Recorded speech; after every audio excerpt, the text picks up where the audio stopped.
This movie was about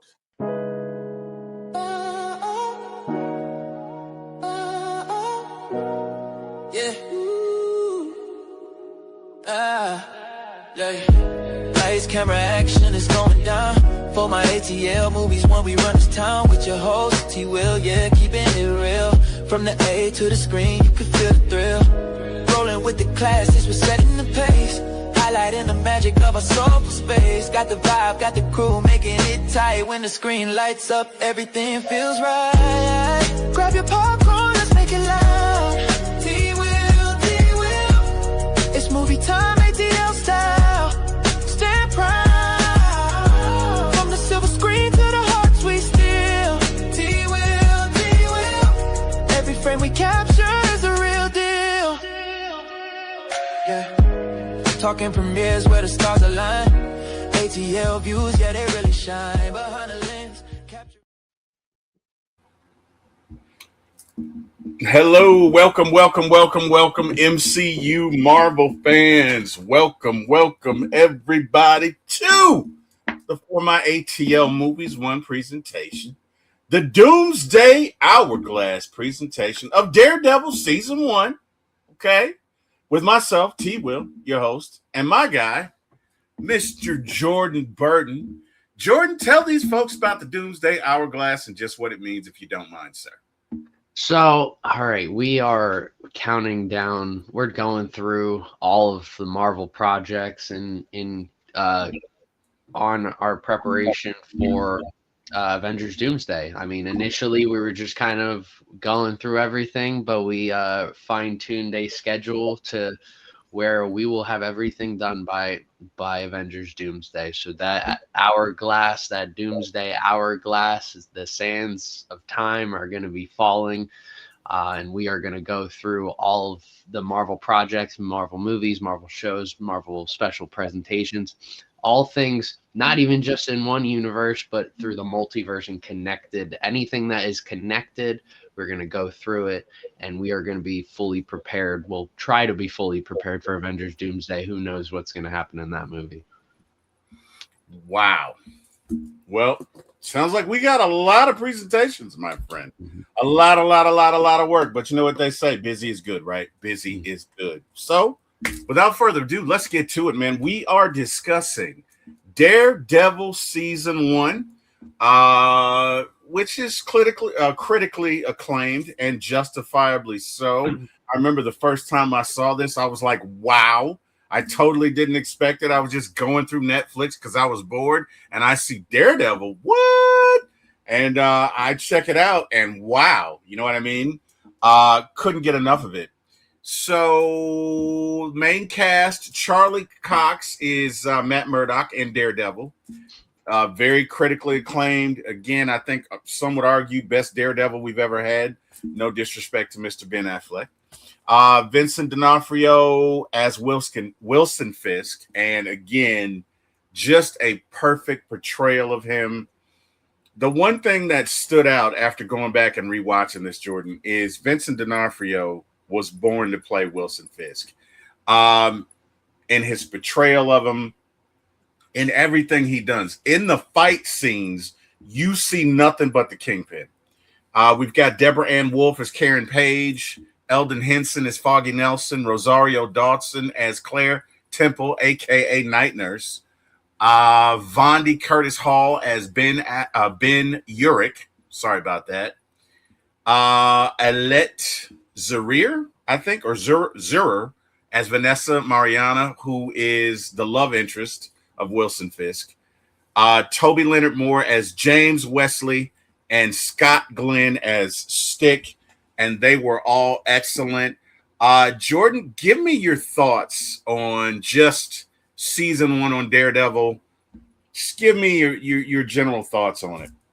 So I'm going to start off by saying I was late to the party with the Netflix series. Daredevil, Luke Cage, Iron Fist, The Defenders, except for The Punisher. I watched my first Netflix series in this, like, it's all part of the Marvel universe. Let me take a step back and explain the Netflix series. So there's Daredevil. well, there's Jessica Jones, there's Luke Cage, Iron Fist. They're part of the Defenders, which is also a mini series, and the Punisher. Um, so they were all released in 2015. That was when they all started, and they by the time Endgame had come out, all the series had pretty much been canceled going forward. Um, Initially, they were connected to all of the Marvel Universe, all the Avengers stuff, all our main timeline stuff, Iron Man, all that. But as the seasons went on, and a lot of like movie directors would say, and Kevin Feige included, had said they're not connected, but all the showrunners had said they were connected. So there was this divide. That's why I never watched them. Also, I didn't have Netflix until I was like 16, 17. So and also I love the Punisher. And I saw all of these characters. I knew I'm gonna watch Endgame, and I love nobody else I would ever want as the Punisher, and he is one of my favorite, probably top 5 favorite Marvel actor character duos for me personally. So I was never interested in any of the other characters all that much. I didn't really care for Daredevil's, like just seeing trailers and stuff. I didn't care for like his suit designs and stuff like that. I was like, where's the double D on the chest and stuff like that. So that was kind of what shied me away from this series. But after Spider-Man: No Way Home, it became abundantly clear that, and Kevin Feige even admitted that all of the Netflix shows are canon to this main timeline. So I was like, okay, I have to go and watch these now. Now I had watched The Punisher, season 1 and season 2, loved them. I rewatched them multiple times. Mm-hmm. I had no idea that the Punisher showed up in Daredevil season 2, but I went and I was like, all right, I'm gonna watch all of these in order. But I had watched the Daredevil series by themselves and the Defenders, so this is my whole timeline of the Netflix series.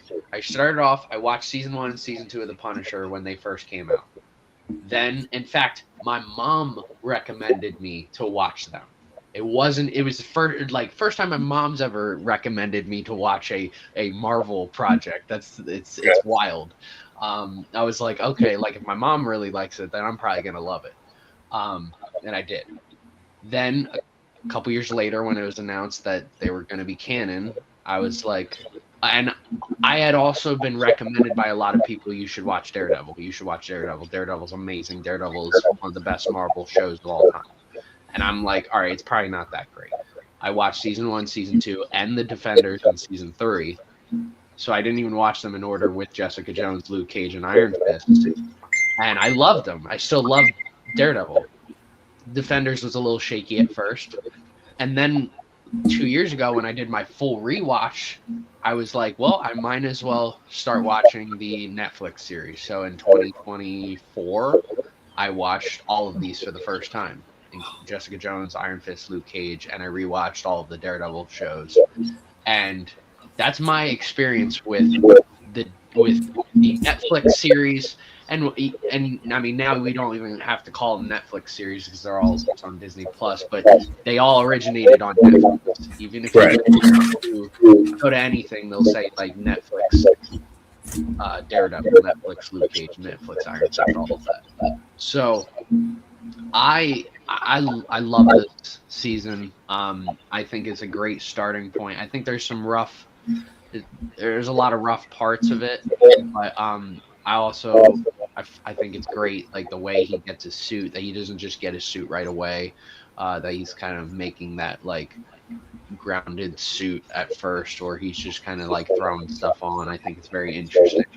I think the acting in the first season is very, I mean, you're starting off a series. So you're starting off this like TV show, and there's some rough parts of the acting and stuff like that. Like I didn't care. To this day, I don't really care too much for Deborah Ann Wolf. up until season 3. Season 3 is when I was like, I really like Deborah Ann Wolf as Karen Page. But season 1, I was like, I really don't like this girl all that much. Why so? I'm interested to know why so. I think it was the acting. I just, in general, I think there was some shakiness to her acting that I was like, I'm like, if you're doing this for the role, I don't care for it. And I'm just wasn't fond of the character all that much. It wasn't like I always felt like I was missing something with the character in season 1, season 2, but season 3 made it abundantly clear what I was missing, and she also took charge, and that's when I was like, I like her. And even in Daredevil Born Again season 1, I'm like, yeah, I like Karen. So like Vincent D'Onofrio, I talked to a lot of people, and I agree that he is, along with Thanos, the best villain in any Marvel project ever. Vincent D'Onofrio as Wilson Fisk as the Kingpin is just, it's everything you want. And I forget what his name is, who played Kingpin in the Daredevil movie with Ben Affleck, but I loved him as Kingpin. Yeah, what was his name? He was from Green Mile. He was in Green Mile. I want to call him John Coffey, but that's his character name. Oh man, golly, cannot think of his name. What is it? Now I gotta search it. What is his name? But he's fantastic, and I liked him in that. And in fact, he's probably one of my favorite parts of that whole movie. And even when we were doing the review, I'm like, I really like him as Kingpin. But Vincent D'Onofrio does something else. He took it to another level. Michael Clark Duncan. May he rest in peace. Michael Clark Duncan. Yeah. I really liked him as the Kingpin. Yes. And I don't think I've seen a bad interpretation of the Kingpin either, unless I am missing something. But even like the animated shows, I love the animated shows Kingpin a lot. But Vincent D'Onofrio brings a psychology to Wilson Fisk. He shows you a different side of him. And while he is just as ruthless, don't get me wrong, he is, because Kingpin is ruthless. But there is a side to him that is endearing, if I can say that. I know how that is. Childlike quality almost. Yeah, and that's what we see. We don't see that with Michael Clark Duncan because they don't have 13 episodes to flush it out. We just see Kingpin. We see the whole physical specimen. We see the ruthlessness. We see external Kingpin in Daredevil. In Daredevil, the movie, we see the Kingpin that most people would think he is if they didn't get to know him, right? We see surface level Kingpin. Whereas when you have 13 episodes, you get a chance to flush it out more. And they do a very good job of flushing out the who, where, when, and why with the Kingpin. Suffice it to say, at the end of the 13 episodes, we know who Kingpin is, and who he's not. So that's fair. Yeah. Go ahead. I didn't mean to cut you off. Go ahead. No, all good. But he just there's like a level. Wilson Fisk in this show, outside of season 2, is a co-star to Charlie Cox's Matt Murdock. Like they are the co-leads of this series. And it's abundantly clear in Daredevil Born Again season 1 because it's like they're paralleling one another in that entire first season. Right. With Charlie Cox, at first I was very skeptical. Now, all right, I knew Ben Affleck wasn't a great Daredevil, so like we didn't have much anything to like really compare it to, so it was like a fresh take. Charlie Cox could really do whatever he wanted. A blank canvas, so to speak. Yeah. And At first, I was a little skeptical watching it, and in fact, I had watched the first episode of it once, and I was like, I don't know if I can watch this right now. And then I took a pause and like came back like 6 months to a year later, and then I was like, all right, let's restart.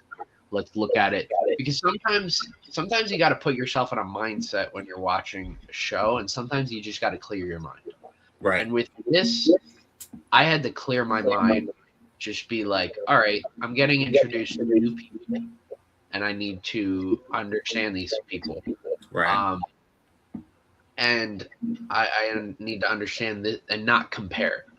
Right. Don't compare it directly to the Daredevil movie or anything. Just be like, this is new. And I did that, and I'm like, Charlie Cox does such a great job. And I think the first season, is there's some rough patches to it. Very clearly gets better over time. And now, there are some people that feel like this is the best season. I will wholeheartedly disagree. Really? Which one do you think is the best season? I think season 3 is one of the greatest seasons of action shows I've ever seen in my life, especially when it comes to the story. The whole story in season 3 is the best story of a Marvel show ever. Okay. The way that season 3 goes, I cannot wait to talk about that season. I think and there's some people that feel season 2 is worse than this. I like season 2 more than this. Again, this is not a bad season. I also like Daredevil Born Again season 1 more than this. Again, this is not a bad season. Daredevil is just a great show. It is, and you know, sometimes I will say like Daredevil Born Again season 1, or I will say Daredevil season 4 because it's based season 4. And there's some people that disagree, but like even on my lists and stuff, I say season 1/season 4 because you know you can interpret it however you want. Like we're gonna go into Daredevil's Born Again season 2. That could be also looked at as season 5 of Daredevil. Yeah, of it. Yeah. So, I'm still in shock behind what they did. I don't even want to I'm a little pissed at them because, and I'm not going to get into it. We'll get into it, but I did not like that. But anyway, let's go ahead. Sorry. I love it. I won't get into it. Love what they did. You love what they did. I actually, I'm fine with it. I am. Fine my God. Okay. We'll. It was a great way. It's a great way to, because all right, when it comes to the Netflix series, everybody has that love for them. They want to hug it and stuff like that. But we are in a new era. And sometimes you got to bring some of the old, but sometimes you got to leave that to really grab at the strings. That's at the core, Jordan. I love you, but I couldn't disagree more. That's at the core, Jordan. That is at the core. I don't want to ruin it for our audience who hadn't seen it, so I'm not. But suffice it to say, when you watch season 1 of Daredevil Born Again, woo-wee, boy. Hey, man, get your popcorn ready. If you got high blood pressure, take your medication because, man, I'm going to leave it at that. Go ahead. The last 2 actors and characters I do want to talk about are Foggy and Claire.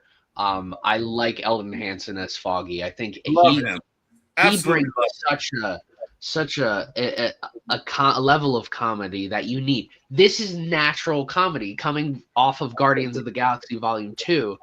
This is natural comedy. You're always going to have that one friend that wants to crack a joke. He's blind and he's going to bring up blind jokes. You're going to always have that one friend. And I love Eldon Hansen as Foggy Nelson. I think he's fantastic in the role. I think his hair was a little weird to start the show, but his hair got a little better over time. And then of course, the wonderful Rosario Dawson. When I was watching the show for the first time, I was like, "That's Rosario Dawson." I was like, "Why is she in this?" Because she's a big time actress. Mm-hmm. Like if she showed up in any major movie franchise, I wouldn't be shocked. So when I saw her in this, I'm like, why are you in this? Like, I felt like it was almost too low for her. But and in fact, I thought it was too. I thought she had too big of a role because with her actor, I don't know if they were trying to cast a big time actress for this character. Because when I saw her, it's immediate. I immediately wanted Matt Murdock and Claire to be together, and not Karen and Matt. Because I was like, this is Rosario Dawson. Right. But I think I don't know if they were doing that on purpose or not. That's why I was wondering if they were casting a big time actress, then they were doing it on purpose. If they just happened to be like, oh, Rosario Dawson fit this, and we're also going to connect this to all the other shows, then it would make sense for Rosario Dawson to be this character.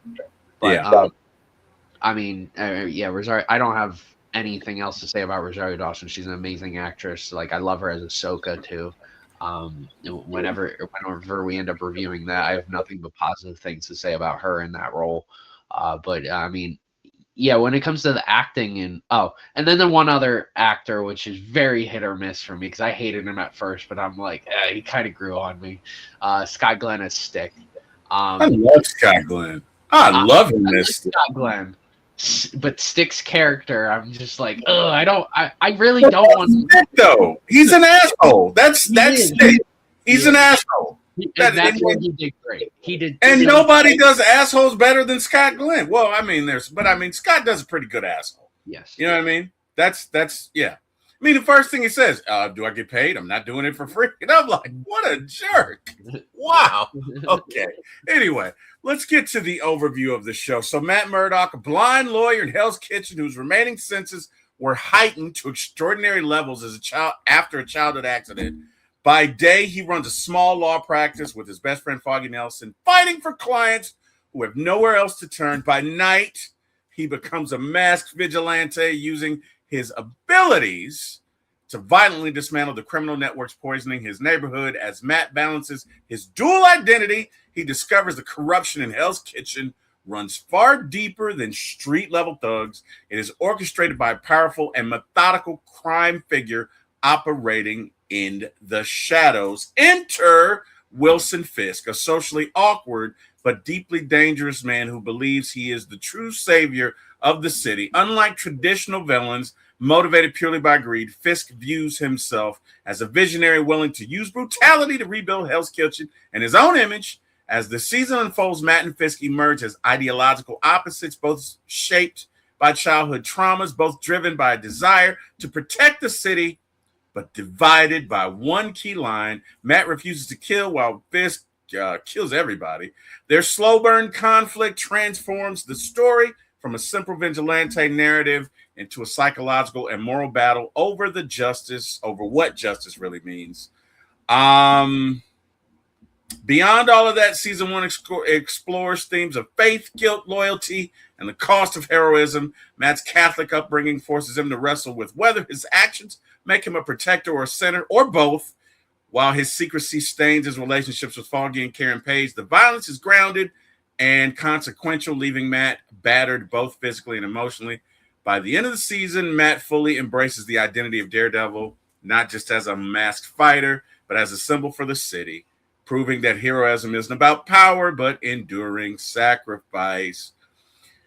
Agree with all of that. Let's talk about the first episode. Matt loses his sight. Obviously, we all know the story, so not going to go back through it. But basically, when he was a kid, he saves this onlooker from getting hit by a truck and is basically pushed or forced into a batch of chemicals that spill in his eye, instantly blinding him. We then fast forward to present day where Nelson and Murdock, idealistic but broke, find their first client in Karen Page, and they uncover this corporate corruption that's tied to Union Allied, a shell company funneling money through multiple crime families. Matt's vigilante identity is still embryonic. He wears black clothes, not a suit, symbolizing he wasn't fully formed yet. The episode carefully builds the idea that Hell's Kitchen isn't just dangerous, it's controlled. The name Wilson Fisk is whispered, not shown, making him feel mythic. Let's talk about episode 1, Jordan. What do you got? I mean, I think it's a stereotypical start to a comic book show, and in fact, when we go through these shows, I'll give my episode by episode rating, and then at the end I'll give you what the average was. Like this first episode, I thought it was so stereotypical. It was good. It wasn't bad. It got us everything we needed. We got his origin story. We got like setting up things for the future. We got, I mean, what I thought was just, I thought when I first watched this show, each episode was going to be like a sort of like a Law and Order-esque, where every episode was like a different like case that they were going to that Nelson and Murdoch were going to go with, and I thought like Karen was going to probably be like a one episode thing, but she wasn't. But like we immediately dive into that, like this is very important. So I mean, we're getting used to his powers. It's very interesting the way it's interesting the way Daredevil's powers and like his ability to hear and see are portrayed in film or TV. And because even Born Again is, even though they're the same continuity, they have a very different interpretation of him hearing. And in my opinion, when I watch Born Again and when you hear everything, it is one of the coolest scenes of just describing someone having like super hearing. Mm-hmm. And in this, he does such a great job. He does like this twitch, like and this is where Charlie Cox does a great job of acting, because I mean, at first I was like, what is this guy doing? But then I was like, realistically, if he has super hearing, he's probably trying to like angle his ear at a certain like almost like an antenna, right? Like an antenna trying to find the right signal, and it's like an ear. His ear's just trying to like find the best way to like hear a heartbeat, and it's so fascinating to see. I ended up giving this episode. Well, what did I end up giving it? I gave it a 7.5 out of 10. Like, I think it's a solid start. I think it sets up everything. I mean, there's not really. It's kind of hard for a show to have like a 10 out of 10 on the episode. Yeah. Jordan, you there? You're kind of cutting in and out. You're cutting in and out. I am. Yeah, I can hear you now. I can hear you now. You're good now. You're good now. No, like it's kind of hard for it to be, for any sort of show to be a 10 out of 10. Right. You're trying to introduce characters and stuff like that, and it's hard to do. So, and I think this does a great job. This does a good, solid job. This is a solid episode, solid way to start a season. Yep. And they do a great job of, like you said, making Wilson Fisk this mythic creature almost, like, and that's a great way of setting up the villain. Instead of like, that's a great way of setting up a villain psychologically. Mm-hmm. You can physically show Wilson Fisk, of course you can. But being able to set him up not just physically but psychologically adds another layer to that character, that that when you see him, you are going to be scared of him. Yeah. Oh, definitely. No doubt about that. So you say you gave that a 7.5 out of 10? Yeah. I gave it an 8. So we're about right there. We're about there. All right, so episode 2, Cut Man, and first episode was entitled Into the Ring. Episode 2, Cut Man, establishes consequences. Matt attempts to rescue a kidnapped boy from the Russian mob and nearly dies. This episode proves something crucial. This isn't a power fantasy. Matt gets brutally beaten. I'm sorry. And that's one thing that didn't make sense, right? That's one thing that didn't make sense. In episode 9, I believe, 8 or 9, when he faces Numbo, or who was it? The ninja, is it Numbo? What's his name? Whatever his name is, the ninja. And he beats him to within an inch of his life. Like that. And Numbo even says to him, "You are a worthy adversary," because he's got this knife that is attached to this chain. And I don't know what the technical term is for it, but he throws it with extreme acumen. Like, he's a very prodigious fighter. And he basically, Matt kind of lucked out, or Daredevil kind of lucks out in that, he basically ends up kicking him into this corner with these barrels of oil or fuel, and some of it spills on him. And as Matt throws his nunchucks or whatever, one of them strikes the ground and starts a fire, and he ends up being, catches on fire. But the whole point of it is, I could see him beating him to a pulp. I don't understand how a regular group of Russian mobsters, I'd like to see who beat him to this point, right? Because even at the end of the episode, when he's got broken ribs, a collapsed lung, he goes to where the Russian mobsters are and beats up 20 of them. Mm-hmm. Now, if you can beat up 20 of them and you're already hurt, it's logical to assume that these aren't the 20 that put you in this condition. Mm-hmm. So for me, I was like, how did we get, who surprised you? What happened? Because you can take on 20 or 30 guys. There had to be somebody serious that took you on, right? Does that make sense?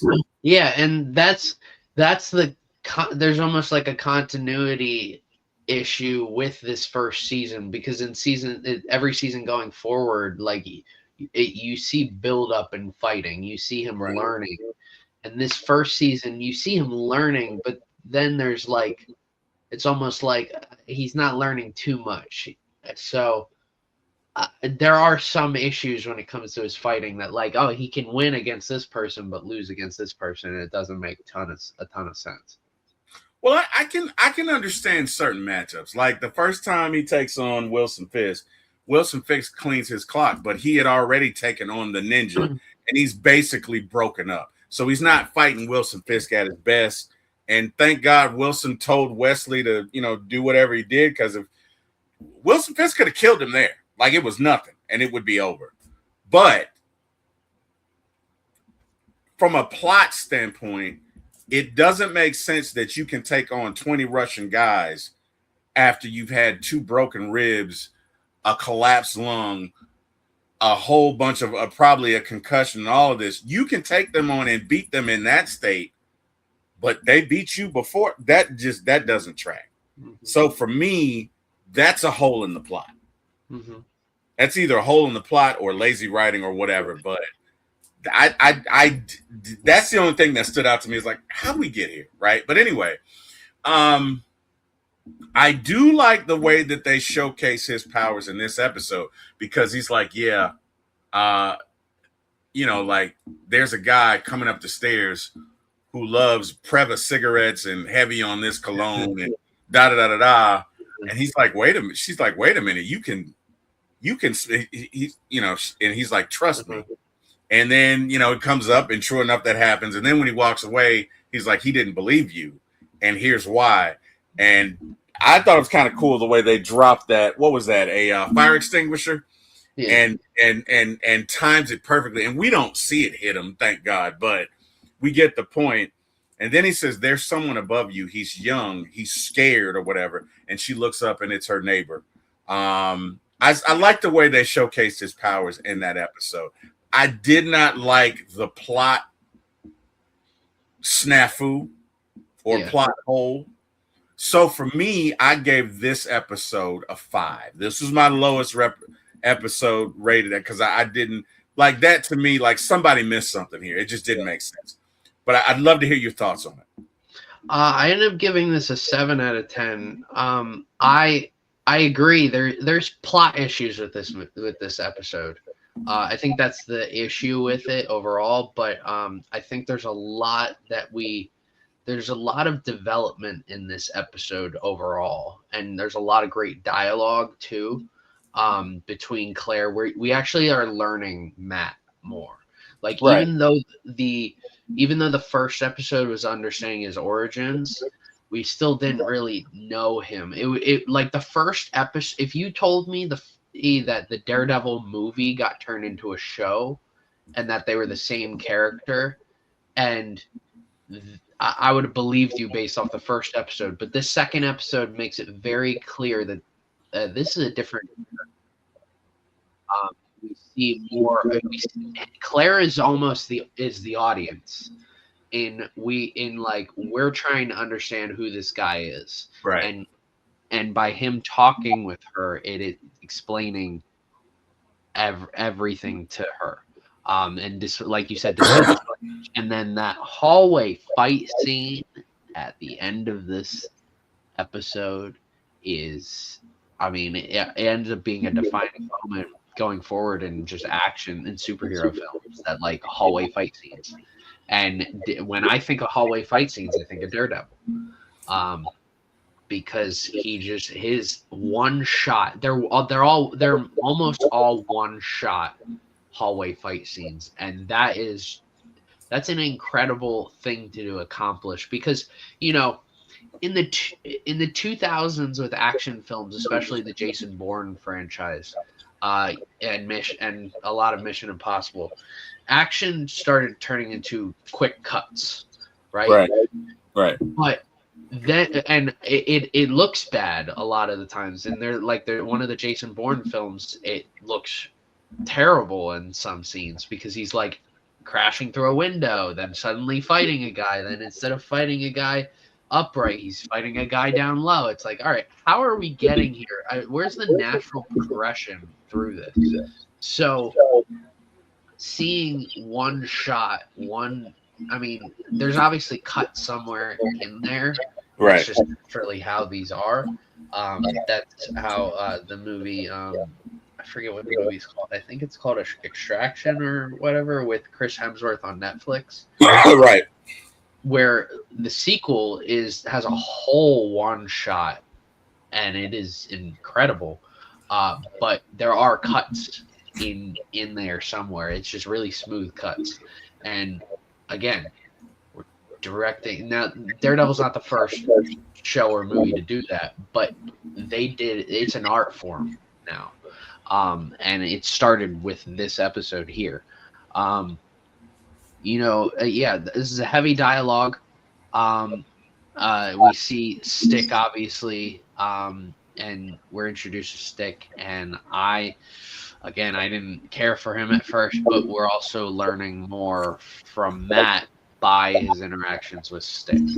Right. So with that, I ended up giving this a 7 out of 10. I think it is worse than the first episode, but because of even though the plot comes down, I think the dialogue and the overall, like, the information that we gather, it is so beneficial to this episode and the series as a whole, which is why it like balances out for me, and I give it a 7. Well, another reason I gave this a 5 is because, and again, this is just me, just thinking to myself, if I got a collapsed lung and 2 broken ribs, Jordan, I don't know if you've ever had a broken rib. I've had bruised ribs, and they freaking hurt. Let me tell you something. If I'm Daredevil, I'm breaking bones. I'm not fighting you guys 2 and 3 times and I'm breaking bones. You're going down the first time. And Daredevil has the means to do it. When I go in there, it's arm, elbow, bam, you're down. Arm, elbow, leg, bam, knee, whatever. I'm not fighting with you guys for 20 minutes because I'm hurt. You get what I'm saying? I'm in a feral state. That's the other thing that did make, like, why are you fighting these guys for 10 minutes or whatever? Oh, let me knock this down. Let me knock him down again. It didn't make sense to me. Right now, if you're regular Daredevil, okay.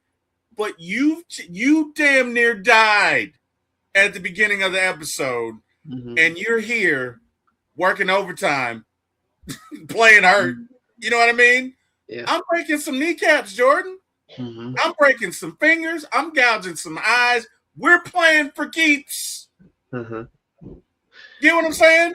Yeah. Again, didn't like that because it didn't make sense. Go ahead. Sorry. One other thing I want to add about this show, just in general, and this is another layer that gets added that no other Marvel project has done, or I don't even think can do. I think they could do theoretically something with like Nightcrawler and stuff like that, but just adding religion into the element. Because like even the Daredevil movie doesn't do that at all. He kills, and that's fine.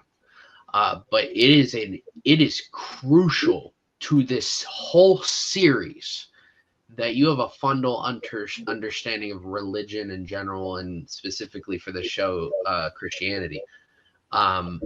And because I mean, he doesn't kill. He intends to punish, but he does not kill at all. And he makes that abundantly clear that he will not kill anyone, and that if he does, it's a sin. And you need to do research on like the sins of Christianity in order to fully understand the show too. Right. It is so, and I won't dive right into religion and stuff like that, because religion, politics, again, just don't want to. I don't like to discuss that too much, but it's very crucial for this show. Understood. Understood. And it is so important to his character, right? Because it is, whether you agree or disagree with with him, and even in the show, it is very abundantly clear that not only would a lot of audience members disagree with maybe his beliefs, but there are characters within the show themselves that disagree with his beliefs. Right. And that is what makes this so personal, this whole series. Yeah. Is that this is a man who has a belief and wants to stay with that belief, and he is going to do everything in his power to stick with that. And so when he does break, there's a reason that there's a lot of he doesn't do it very often, but when he does, it's like, oh my,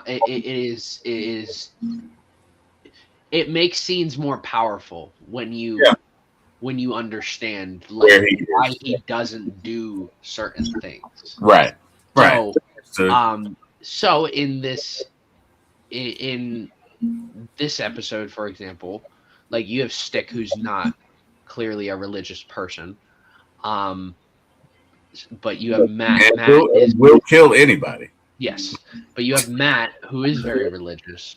So Matt is constantly like, they're constantly arguing with one another because Matt has a certain direction that he wants to go through, and Stick is like, you could be so much more ruthless if you didn't have this. And again, that's what makes this so relatable to the audience, is that there are going to be people watching this that don't necessarily agree, or they might wholeheartedly agree with Matt.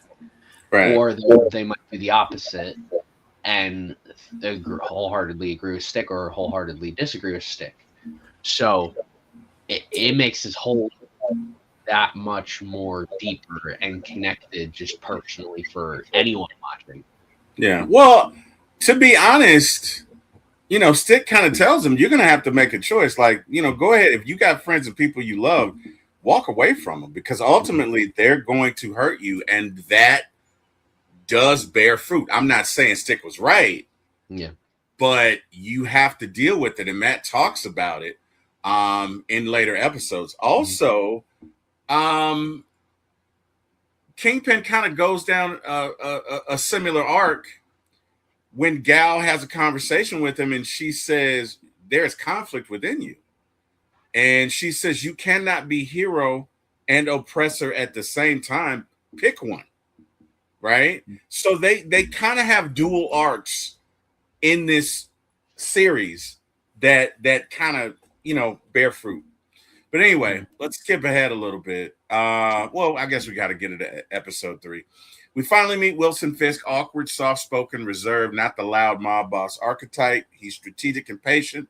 The episode contrasts courtroom justice, Matt defending a guilty man on principle, with the street justice, Matt punishing criminals directly. Fisk manipulates the Russians, Chinese, Japanese syndicates, showing that he's not just a criminal, he's infrastructural. And I think this is the one where the guy walks into the bowling alley and asks if he could bowl a game with this crime boss. And, he does it as a ruse to get to him. And this dude can fight because he administers some justice. The dude he kills is like 3 times his size, but that does not matter. Because when I tell you he brutally kills him, when you take a bowling ball and crush somebody's skull, that's disgusting. Like, that takes a special kind of ruthlessness to do that.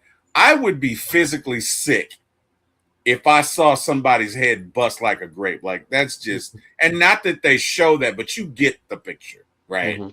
And anyway, he is, Wesley reaches out to, I think I could be mixing up episodes, but the point is of this character, Wesley reaches out to the 2 lawyers, like, hey, can you defend this guy? And they go to defend him and they get him off, right?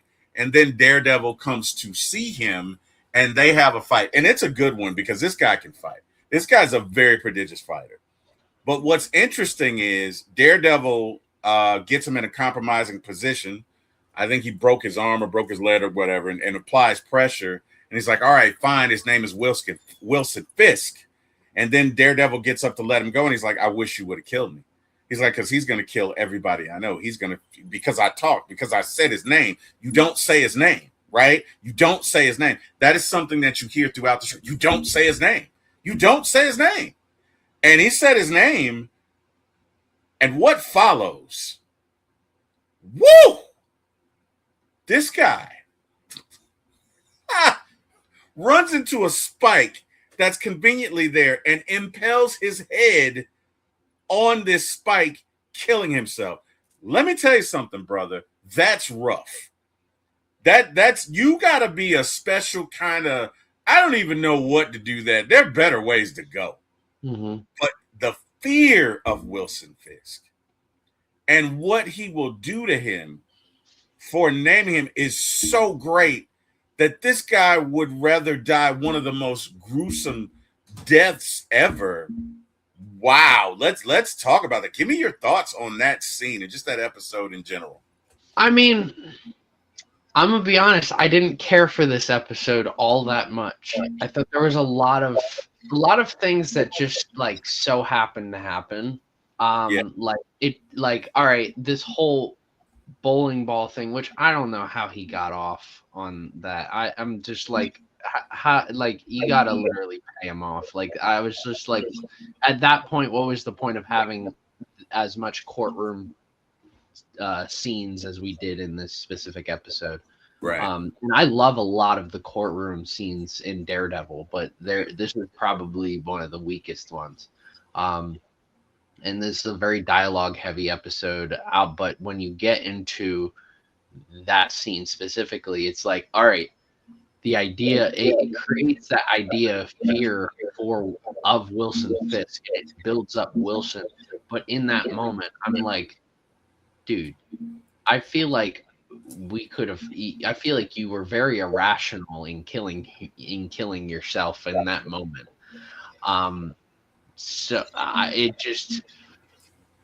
there's a lot of things that just it didn't fully make sense. I ended up giving this episode, what did I give this? A 5.5 out of 10. I thought it was good, but I was just like, I don't think this moves the plot too much either.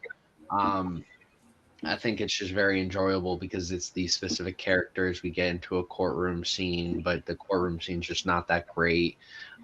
This is how we are able to connect both Wilson and Matt Murdock, not Daredevil and the Kingpin, but like like by having Wesley come in and hire them to defend this guy, we inherently see the tie-in that like, okay, it's not going to be just and Daredevil that are connected. It's going to be Matt Murdock and Wilson Fisk who are connected. Yeah, I don't have too much to say on this episode just because I thought it was okay. That's fair. That is fair. Um, let's skip ahead to episode 6. Mm-hmm. Matt hijacks a news broadcast to expose Fisk. The war becomes public. Fisk composure cracks. His rage is explosive but controlled. He's not chaotic. He's precise. Matt moves from reactive vigilante to strategic opponent. Let's talk about this episode, man. Give me your thoughts on it. 6. I don't know why I'm drawing a blank on this episode. Episode 6. Of the police trying to kill Vladimir and Fisk. I can't remember where we're at. Takes out the police. Oh, okay. So I'm trying to remember this episode. Everyone Blake and kept 2 others. That marriage in return. I don't remember this episode. I don't remember this episode. Episode 6. Oh wait, I gave this a 9 out of 10. What? I don't remember. Takes out the police. I don't know why I'm not visualizing this episode. Injured. The Temple's helping that. If you start talking about it, I'm probably gonna remember. Give me your thoughts on that episode. I'm drawing a blank on this episode right now. No, it's all good, man. It's all good. I probably this is gonna happen in a lot of these series where we're gonna go through. There's gonna be some episodes where, like, there's an episode. I only had one negative reviewed episode in this whole series, and mainly because it's just straight up boring. And just pointless, and you could have taken it out of the whole series, and it would have been the whole show, and it would have been fine. Yeah. Okay. Well, no worries. So Matt is barely wait, hold on one second. Give me 1 second. I'm sorry about it. It's a lot.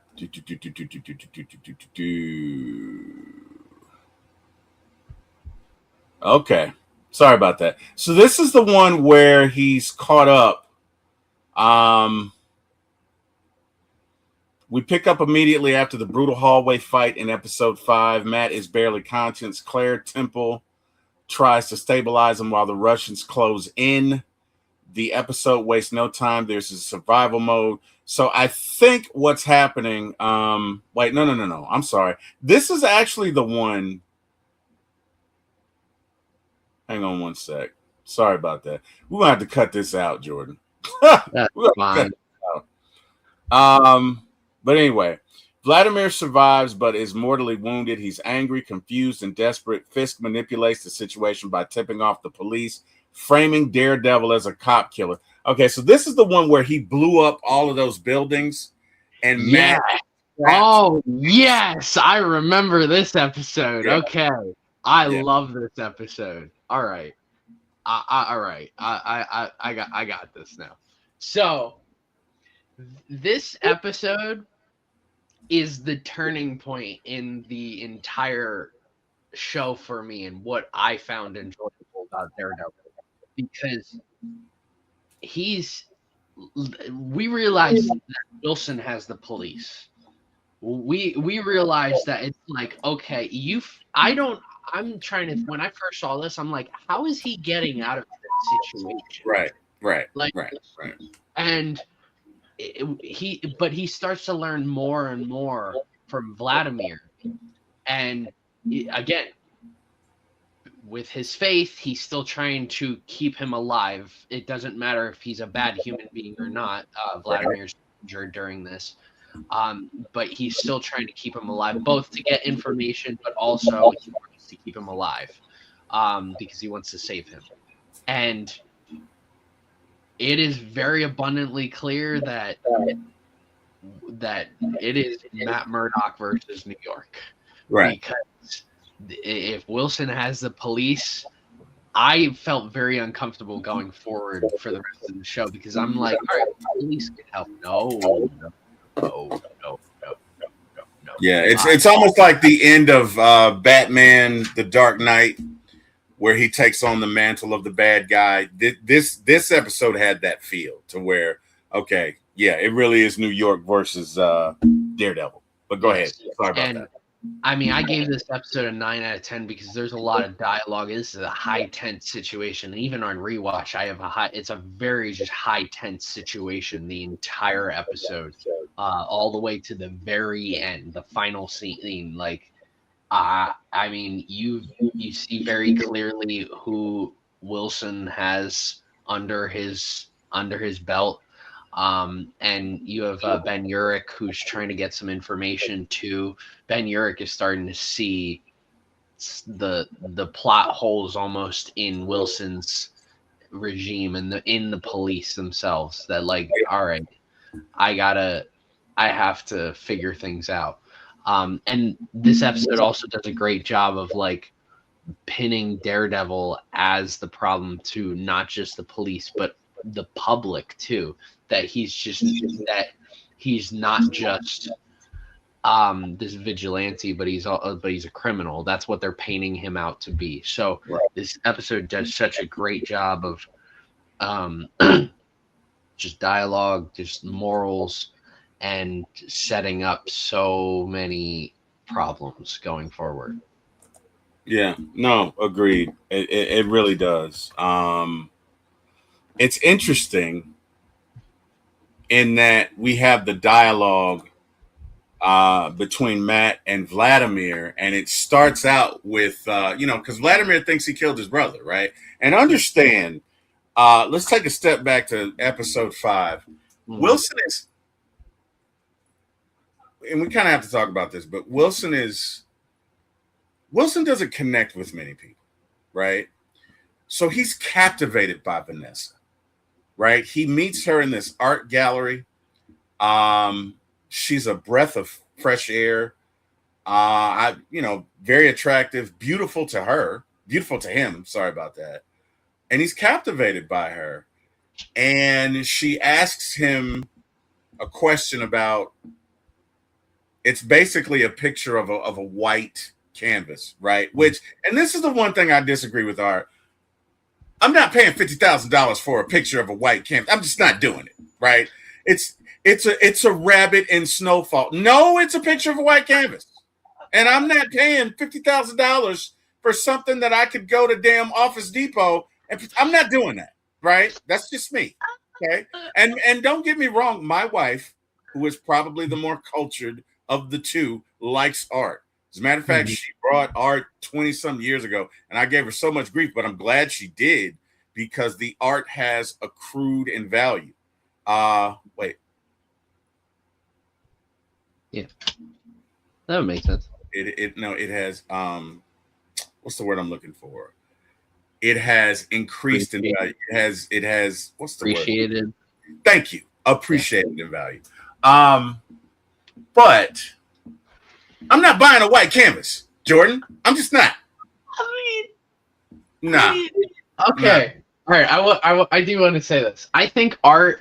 We'll take a step back. Actually, I had a conversation about art 2 nights ago with someone.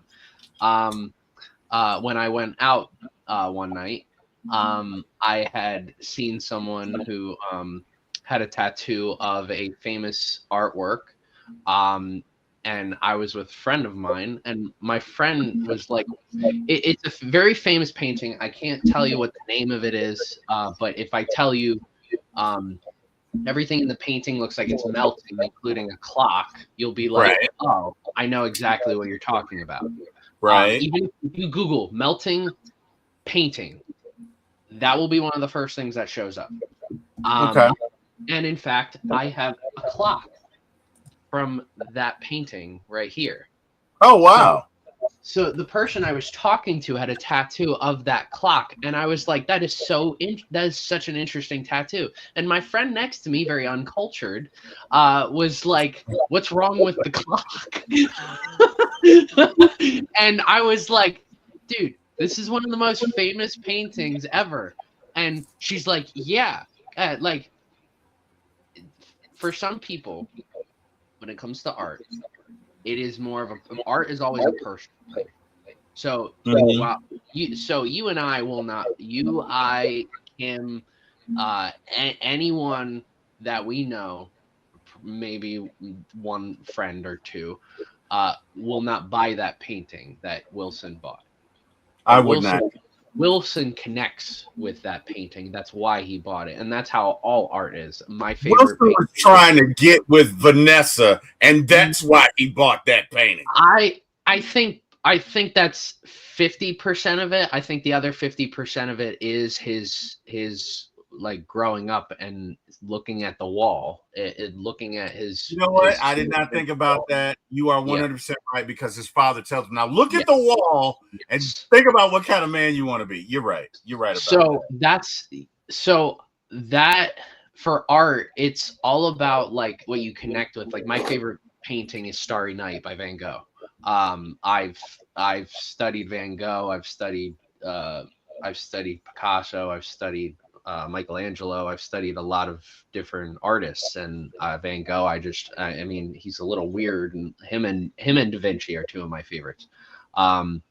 But Starry Night is my favorite painting, and I just connect with it. I think it's a very beautiful piece of art.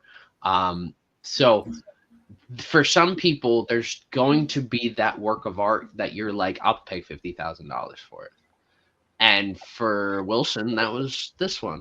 It's so interesting that I had that conversation a couple of nights ago, and now we're talking about art again. I don't think in the last year prior I have mentioned anything about Leonardo da Vinci or Vincent van Gogh ever to anyone, and in the last 3 days I have talked more about art.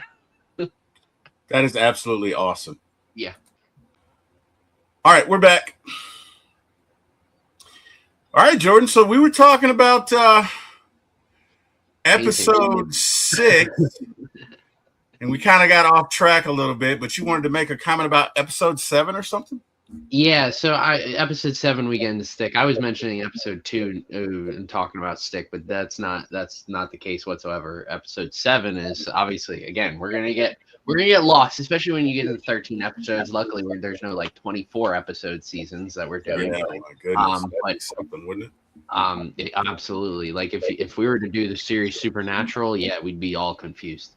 But yeah, I mean, either way, episode 2, I've already said my comments on that. But episode 7, when we get into Stick, I mean, the same comments I made earlier, where we get a lot of we get introduced to Stick a lot, but I also feel like this is a filler episode.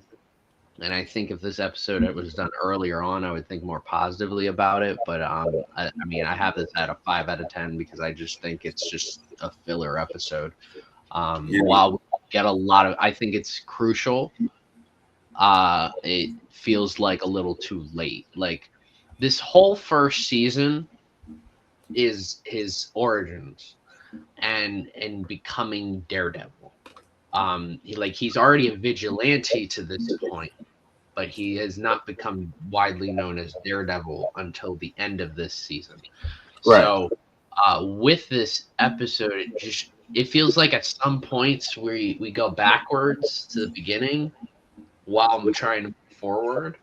Right. And that's where I don't care for that. I want to start at the beginning. Let me learn these things at the beginning and naturally progress through time instead of working our way backwards to go forward. Yeah, there is a bit of a lag to this episode. I'll give you that. But I think sometimes it's important because in the moment to see where their character is contextually, you need to kind of take a step back. Now, again, to your point, this one does low. There is a low. There's no doubt about it. And but I mean, as you say, it is crucial to the story. And Go ahead. going on this stretch, like episode 4 through 8, I have amazing reviews on all but episode 7 with Stick. Episode 4, I have a 9 out of 10. Episode 5, I have an 8 out of 10. Episode 6, I have a 9 out of 10. Then episode 7, 5 out of 10. Then episode 8, 9 out of 10.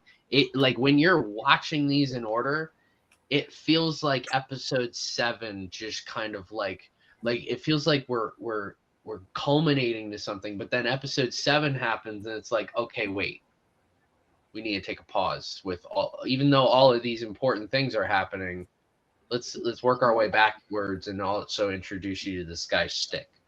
That's where I felt like I got taken out a little bit with that episode. It's not a bad episode. Yeah. It for me, it is like the bare minimum of a positive episode. Yeah, I think, and I agree with you, but I think the reason we get to Stick here is because Stick happens to come upon him as he what did he do? Tried to go against the financial dude for or the financier for Fisk's organization, and he catches him off guard, which again is silly. He catches him with a taser, which Matt is basically a ninja. He would have seen that coming, but whatever. For the purposes of this, he knocks him out and the guy leaves, and Stick comes upon him and is like, hey, what's going on? Or, makes his normal Stick comments, and we see, flashback to the initial meeting and when when Matt meets Stick. And I think it's important to tell us how Matt went from lovable guy who loved his dad, this blind kid with these abilities, to this serious warrior / fighter with this side to where you don't want to mess with this kid. And you know what I mean? But I agree with you. It probably should have been earlier.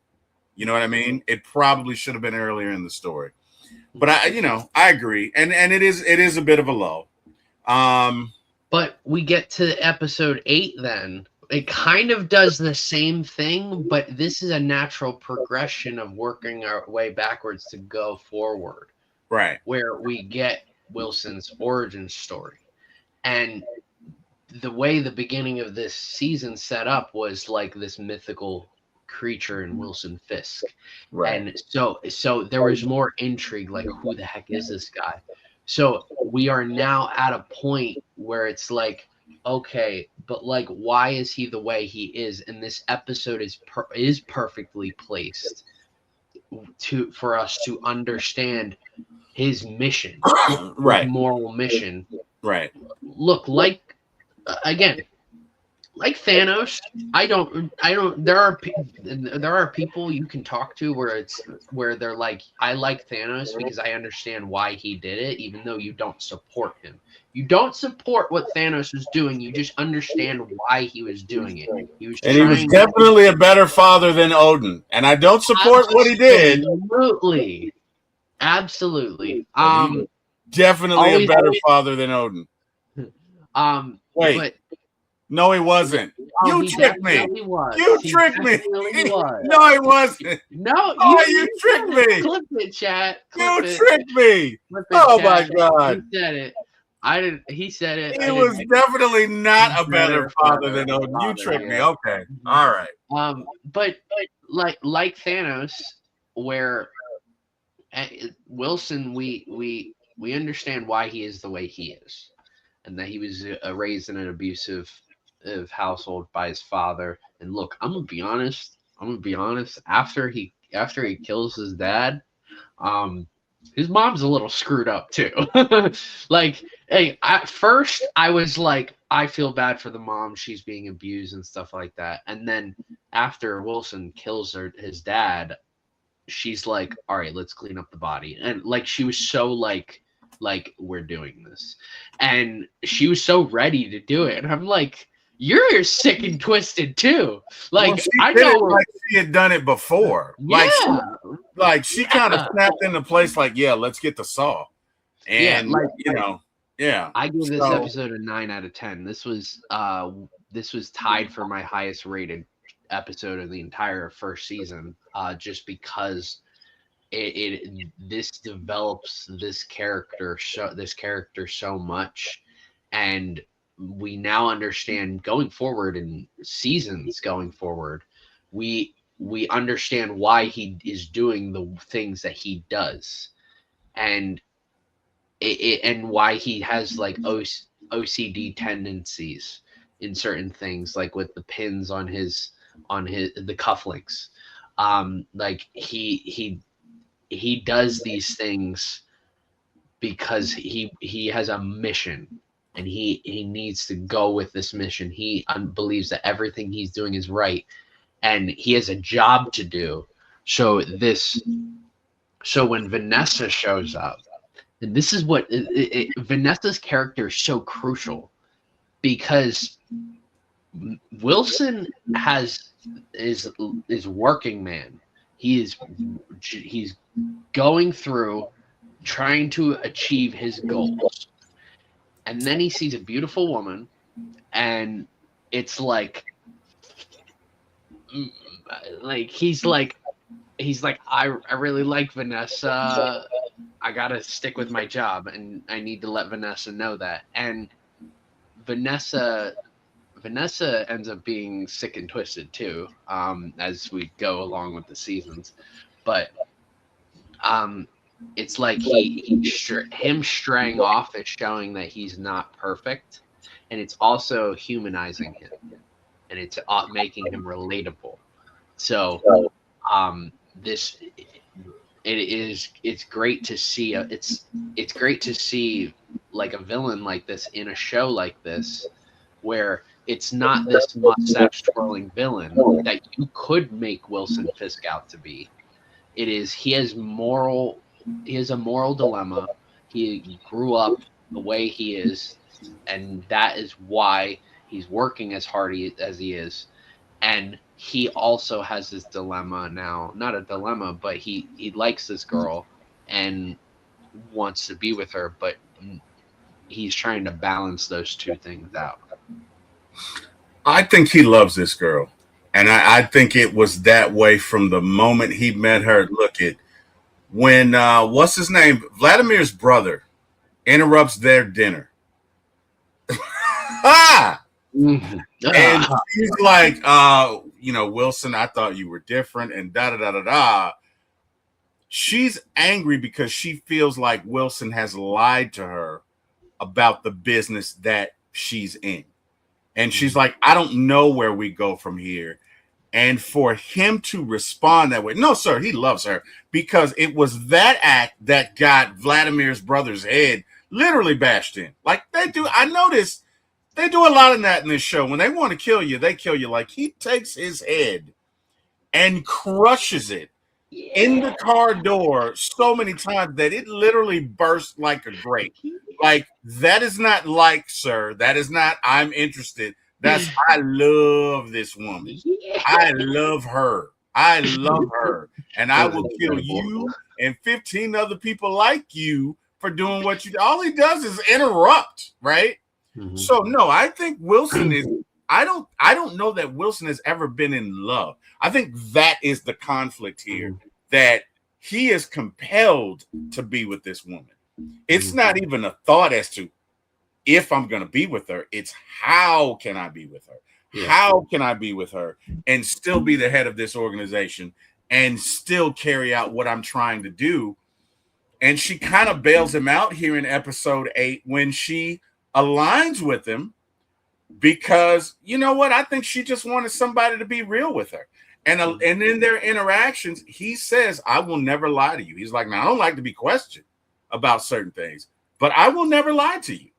Mm-hmm. And I think this connects with her, as it does with most women, because let's be honest, men lie. Well, everybody lies, but when it comes to that affairs of the heart thing, men lie. And I think she sees that this is really him. And I think she says to herself, you know what?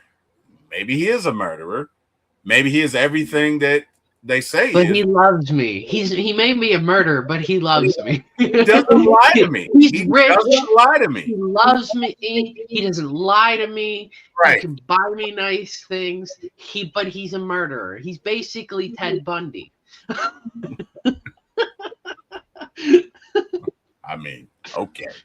But anyway, this is important because this empowers Wilson to go forth and do what he wants to do. And Fisk strengthens his alliances with Leland Owlsley, who's basically the financier, who's as crooked as he can be, Madame Gao, and the Yakuza. And he positions himself as the savior of Hell's Kitchen through corruption. And the irony is Matt fights in the shadows, but Fisk works in boardrooms. And oftentimes, as in real life, the ones that we think are non-corrupt are some of the most corrupt people on the planet. And the ones that we often look down on are often the most pure, or at least not corrupt, right? Anyway, I gave this one, I'll give it an 8 out of 10. You know what? Yeah, I'll give it an 8.5 out of 10. Let's go to episode 10. Episode 10. Episode 10. Nelson versus Murdoch. Now, this is after the fight with the ninja from the Yakuza, who's really a member of the Hand, but we'll get into that at another time. But Matt obviously kills him through their battle, and Matt is beaten to shreds. I mean, Matt's probably in worse condition than he was the first time he met the night nurse. And Foggy is coming to see him and discovers Matt and finds out that Matt is Daredevil, or the guy in the dark suit, whoever he's referred to.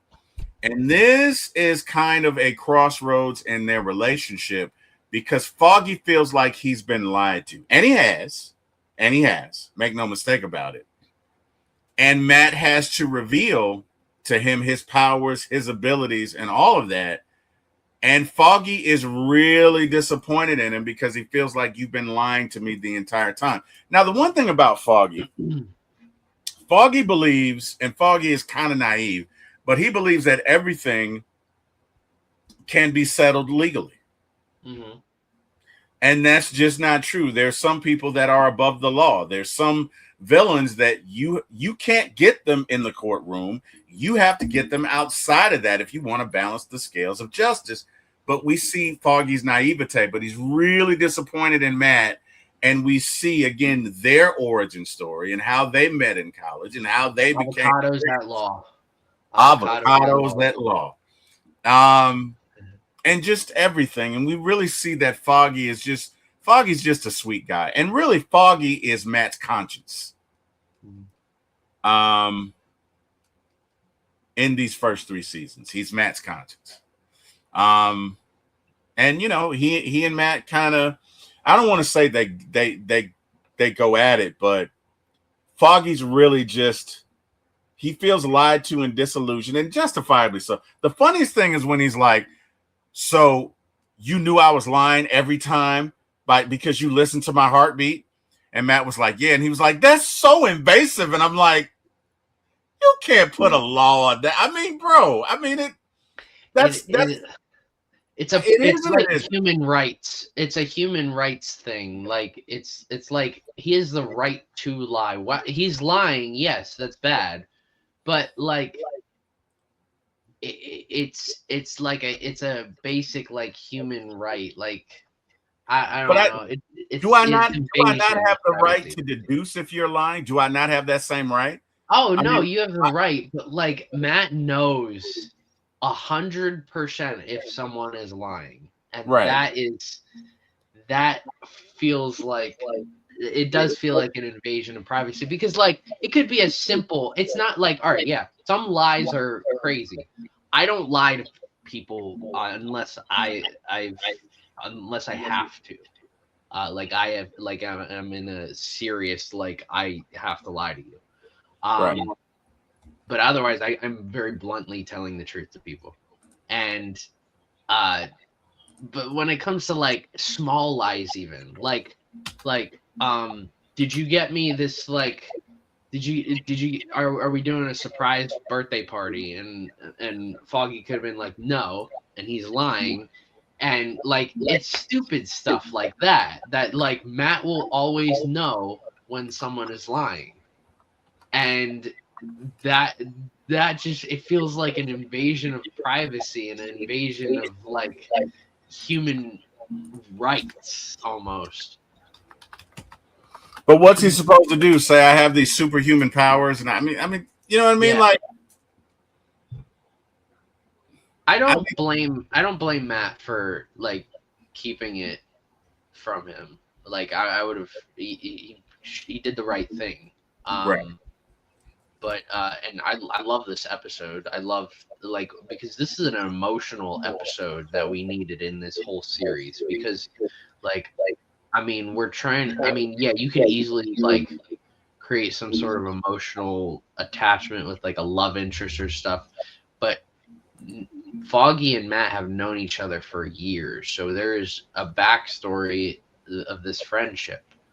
And to realize that he had been lying this whole time, his whole life, that the whole time he's known him, it adds this heartbreak that you're like, you feel so bad for Foggy.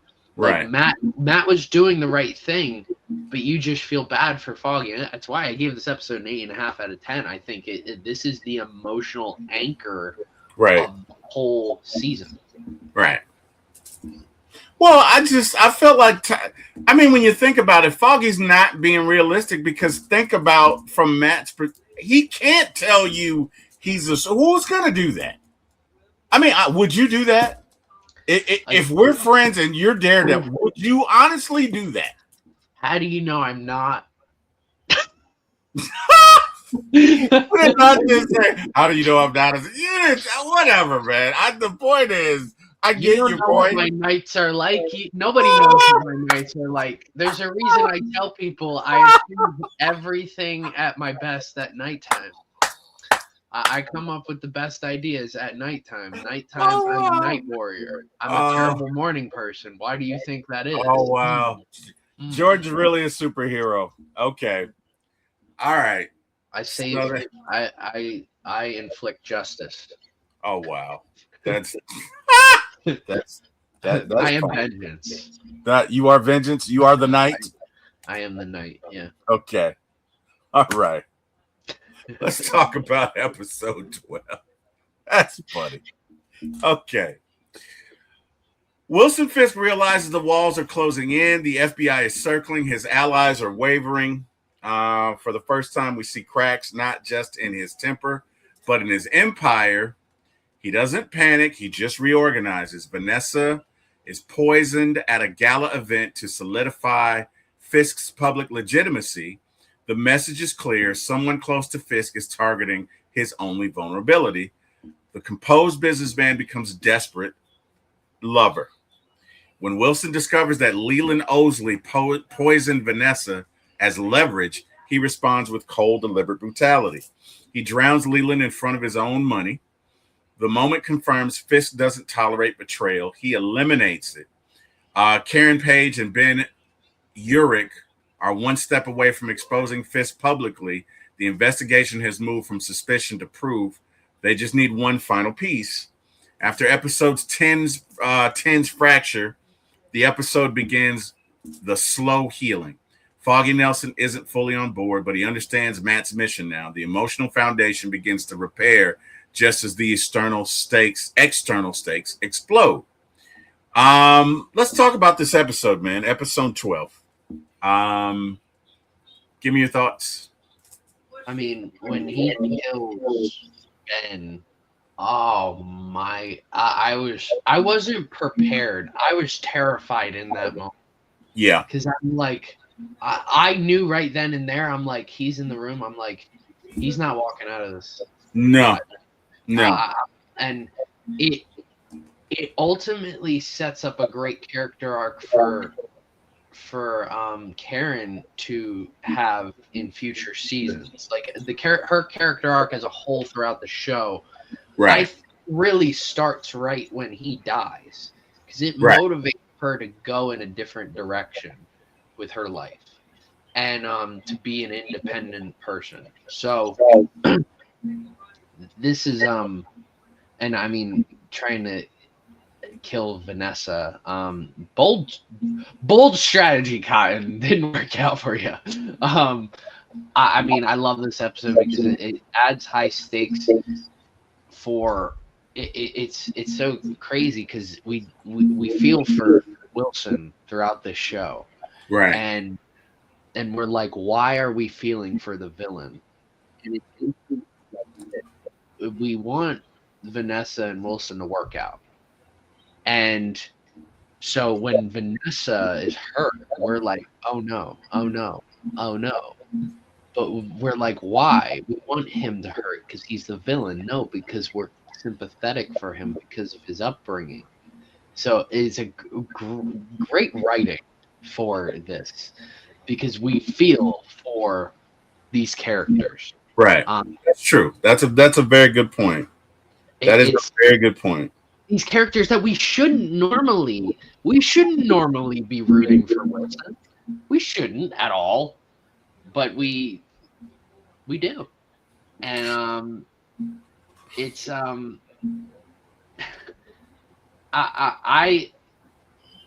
like how there's the tension between Foggy and Matt in this episode, because and Karen doesn't understand it. I don't like that Karen's not being told everything, but I will say it is very interesting. Karen killing Wesley, because her character arc starts at this point. As soon as she kills Wesley, her character arc starts. And we're like, okay, this is a character that has, again, when I said I didn't care for her character because I felt like there was something missing. Like you don't just go and shoot. But when you see her character and you understand that she has a tragic backstory, but she's growing, you start to fully understand her more. Right. But you also see, killing Wesley was probably it was a shock for me. I'm like, oh, okay. This is very interesting. That she's gonna just go kill Wesley, and they don't understand that it was Karen that killed him, and oh, it makes season 3 so great when she. Yeah. It's season 3. Oh, yeah. I think about season 3. I went back one Friday night. I was like, I just needed to kill time, and I was like, I'm just gonna put something on. I was like, I'll put on Daredevil. But when I started putting on the first episode of the first season, I'm like, I just want to get to season 3, and I put on season 3, and oh man, season 3 is incredible, so incredible. Well, I can't wait till we preview it, man. But I didn't like that they killed. I didn't like that they killed Uric, and I did not like that they killed Wesley. I get it. I understand it. I didn't like it. But you do feel for Wilson here because Wilson is not one that befriends people normally, right? Jordan, you there? Yes. Okay. And I felt for him when Vanessa got poisoned, but I really felt for him when Wesley dies because you can see you basically lost your only friend here. Mm-hmm. Like everybody else works for you, but Wesley understands you. Wesley makes moves before you even ask. Like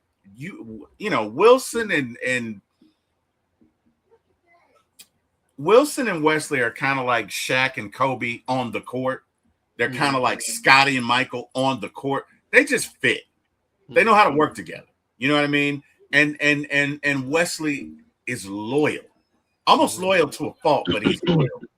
And so for Wilson to lose that, it feels like it's going to set him up in seasons 2 and 3 to make bad moves because Wesley's not there. Because even though he doesn't really listen to Wesley, he kind of listens to Wesley. Does that make sense? Yes, and it's very clear. Like throughout the rest of the series and in Born Again, it's almost like he's trying to replace Wesley and find his Wesley, and he can't do that. It seems like he might in Born Again with a couple people, but with I forget what the kid's name is, but and we'll probably see that more in Born Again season 2, but I mean, yeah, the entire time, because Wesley was so helpful for him, and we see like that's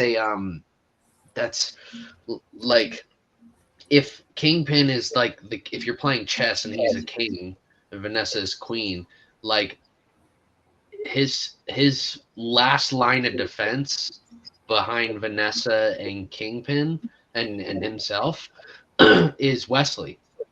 Yep. Like he's got all these other people ahead, but the person who's right in front of them is Wesley. Wesley's the next man in line.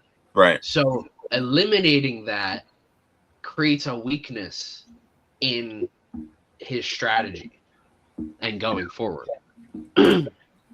And so we have two major depths in episode 12. We have Ben Urich, who has been grooming Karen to take over for him, and we have Wesley. And oh boy, what does that mean for episode 13? Well, we are about to find out. Let's get into episode 13, where it all goes down. Season finale, and this one did not disappoint. I gave this one a 10. Did not disappoint. It starts with Ben Urich's funeral, and just how Matt's there. Everybody's there. Well, everybody. And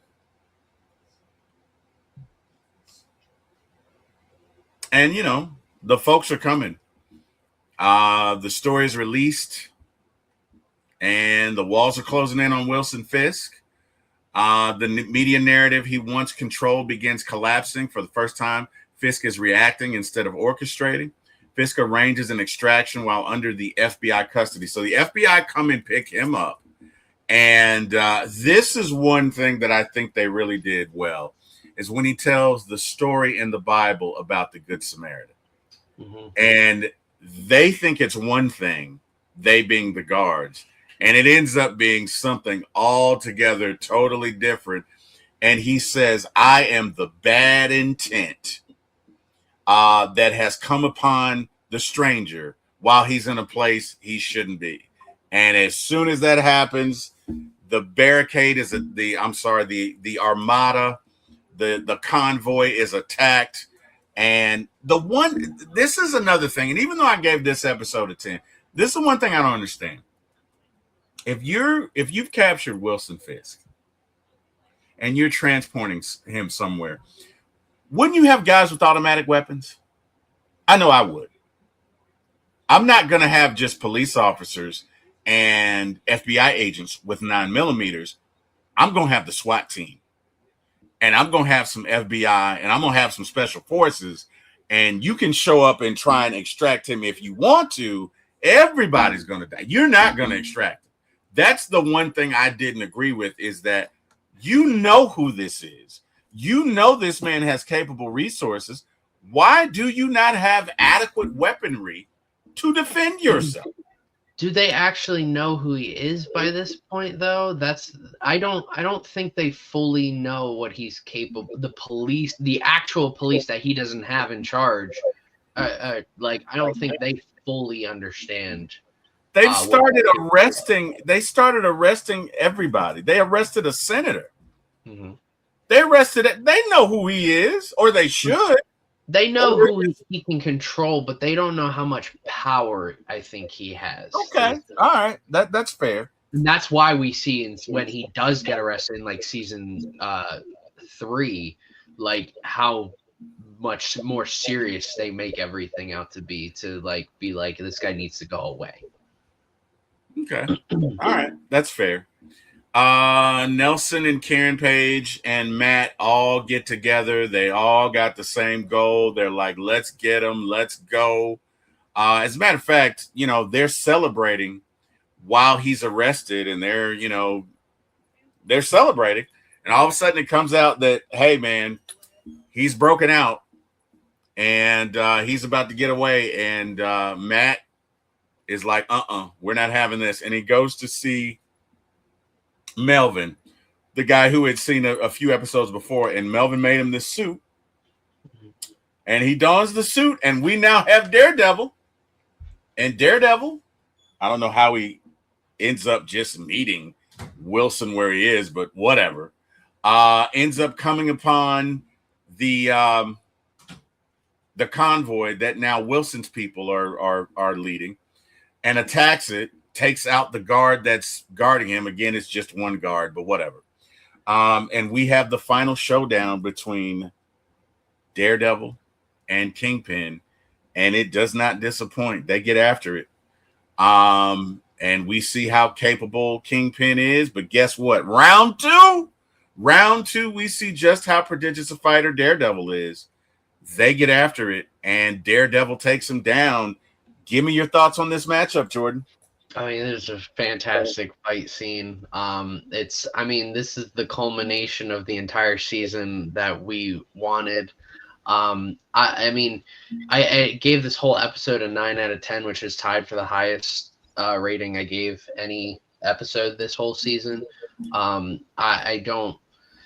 When I give my ratings, just like movies, it's just like any other episode. So this isn't like one of the greatest episodes of television that I've ever seen in my entire life. So it's not going to be like a 10 out of 10 or a 9.5 out of 10. I think it's fantastic. It's great. It's what I want, which is why I gave it a 9 out of 10.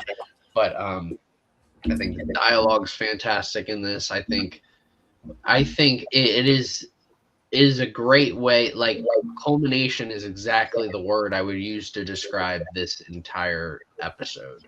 Because all the lead up we've had this entire season to this showdown happens here. We see him donning the suit.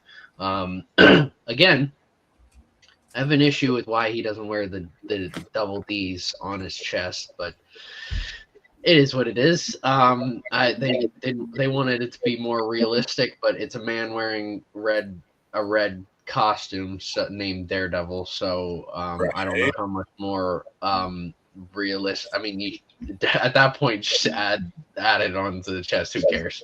Which I'm glad Daredevil Born Again season 2 will finally be doing that. But yeah, this is a fantastic fight scene, fantastic way to end this season, and Daredevil knows he's like, you're gonna go away for a long time, and it's a great way to also show that Daredevil has gotten stronger mentally since his last encounter with Fisk. So. And I like that it wasn't just like they had one fight this whole season and Daredevil won. It was they fought the last time they fought. Wilson beat him up good, but he learned what to do. He learned that he's got to get armor on, and it makes sense why he's donning this suit, because he's going up against Fisk. So, a fantastic way to end this, and it leads to obviously Wilson getting arrested. Vanessa's got to go away, and he sends Vanessa on a helicopter to I forget what country she was going to, but I mean they were planning on going away and probably going to get married together and stuff like that. But obviously, and him separating from Vanessa adds another layer to it's like, yeah, this entire time we wanted Wilson to succeed. Not maybe not with his plan, but at least with Vanessa. Right. Even by the end of this, it's like he doesn't even have Vanessa with him. So Right. it adds this like, oh dang, that sucks sort of feel to it. Yeah. No. I think he definitely learned. Look, with a guy that's much bigger than you, you cannot. You got to get inside. You got to get inside his reach. You know what I mean? Because he'll just sit back and tag you all day. You can't let Wilson get momentum. So that fight's got to be up close, up close and personal. We see Matt doing that. You know, hey, it's everything you wanted. It sets up season 2, and super excited about it, man. So about this time, man, let's give it a ranking. So for me, this series is about as good as it gets. I'm gonna give it a 9 out of 10. You gave season 1 a 9 out of 10? I give season 1 a 9 out of 10. Season 1, 9 out of 10. All right, where I want to see your rankings real quick. So you gave it a 9 out of 10. I did. In comparison, above or below Guardians of the Galaxy? Below. Below. All right. Yeah, below. All right. Okay. All right. So for me, I mean, I've gone episode. I initially had a rating system where it was just I was rating the whole season, but I have gone episode by episode, and then I give an average score. I mean, the average score for this was a 7.5 out of 10 for me. So I gave Daredevil season 1's a 7.5. I think this is a good start. This is exactly what I wanted. There are some bumps here and there, like episode 3 I gave a 5.5 out of 10, episode 7 I gave a 5 out of 10, episode 11 I gave a 4.5 out of 10, but every other episode is 7 or higher. And there are 3 episodes that are 9 out of 10s. I mean, episode 11 being a 4.5 out of 10 in comparison with the whole series. I'm pretty sure that's the only negatively reviewed episode that I have from Daredevil. It's the only negative reviewed episode of the entire Daredevil series for me is episode 11. Okay. So, I mean, yeah, I enjoyed it. It's a good start. 7.5 out of 10 for any show. Like, in comparison, like, some of my favorite shows of all time are Breaking Bad. Love Breaking Bad. Walter White. Actually, I'll tell you my favorite shows. Because I have a whole. So I have 6 shows for me that are 10 out of 10s. Family Guy is one of them. I'm a huge Family Guy fan. I enjoy every single episode. It's Roadhouse. I've watched every single episode probably 10 times over. That's my show. My go-to show if I fall asleep. Breaking Bad is incredible, 10 out of 10. Supernatural is another one, 10 out of 10. I love just I love supernatural things, and this show touches base on everything that is supernatural and is so intriguing. Young Sheldon, I actually gave a 10 out of 10. It is such an emotionally wrecking show. But I love that show. Fresh Prince of Bel-Air is a 10 out of 10 for me. I love Fresh Prince of Bel-Air is probably my second favorite show behind Family Guy. I've always loved Fresh Prince of Bel-Air. I grew up watching reruns of that on Nick at Night. I've watched that show countless times over. Will Smith is my favorite actor. So I love that. And I mean, I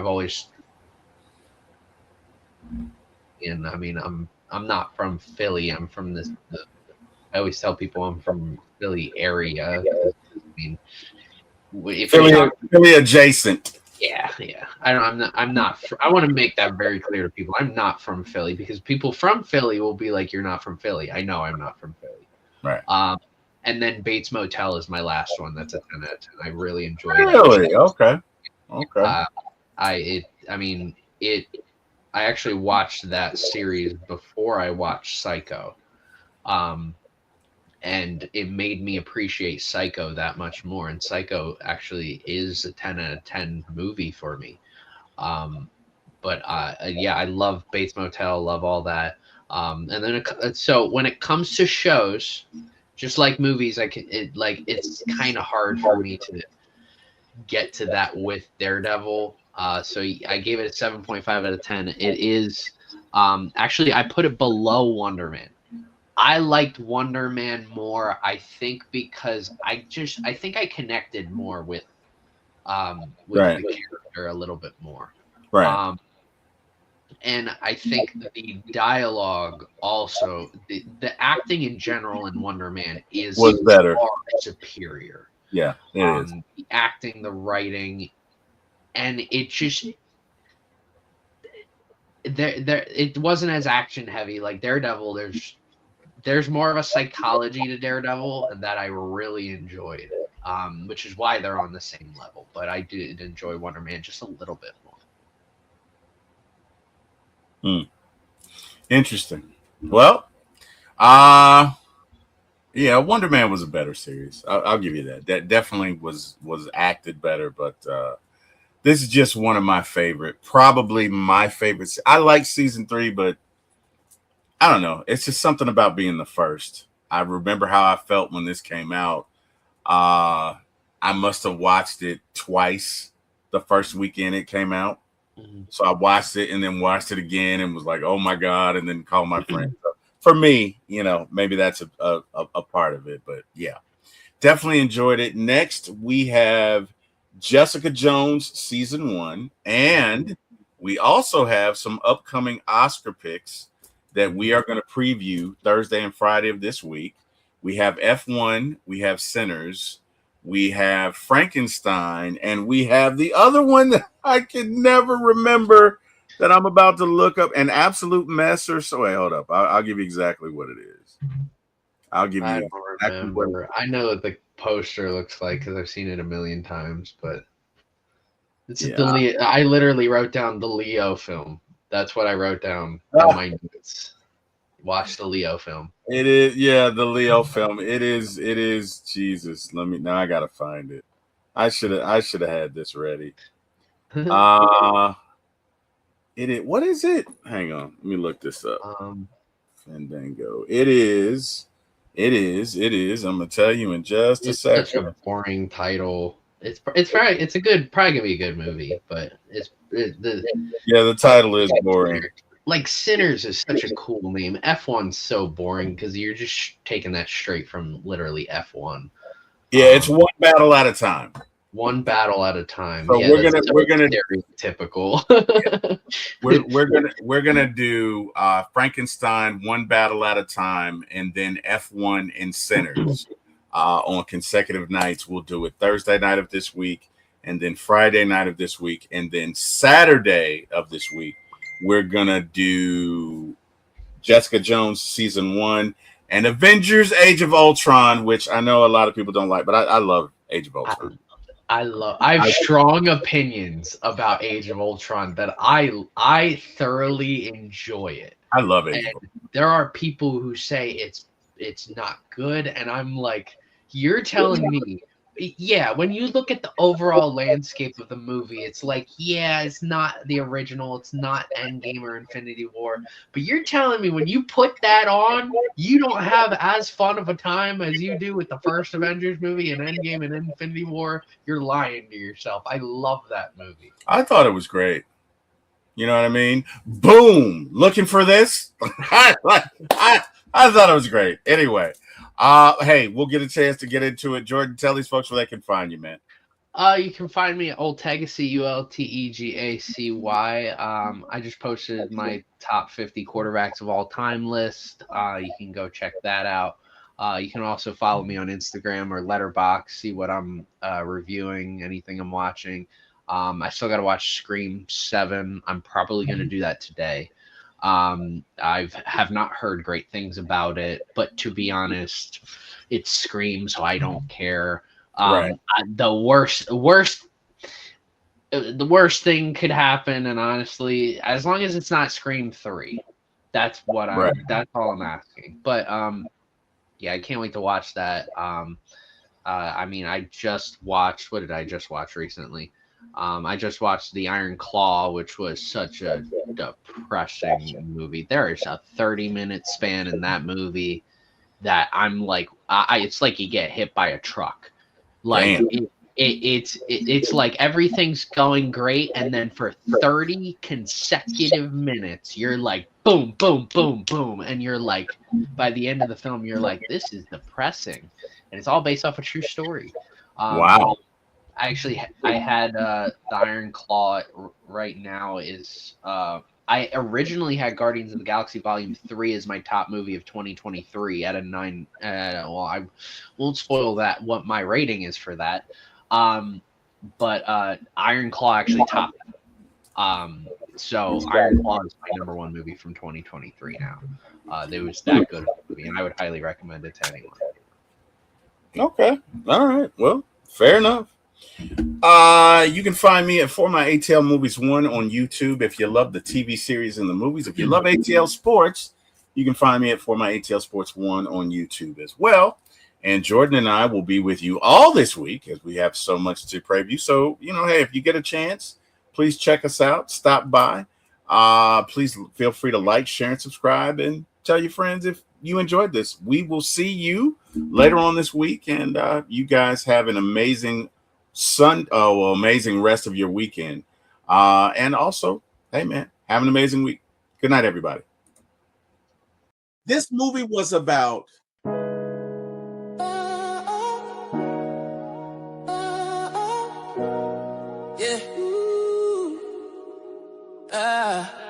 Lights, camera, action is going down.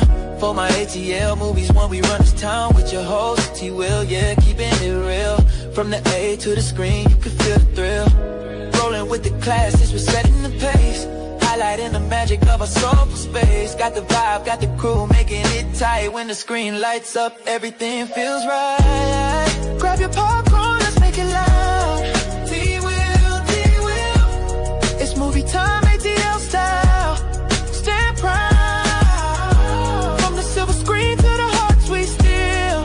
T-Will, T-Will. Every frame we capture is a real deal. Yeah. Talking premieres where the stars align. ATL views, yeah, they really shine.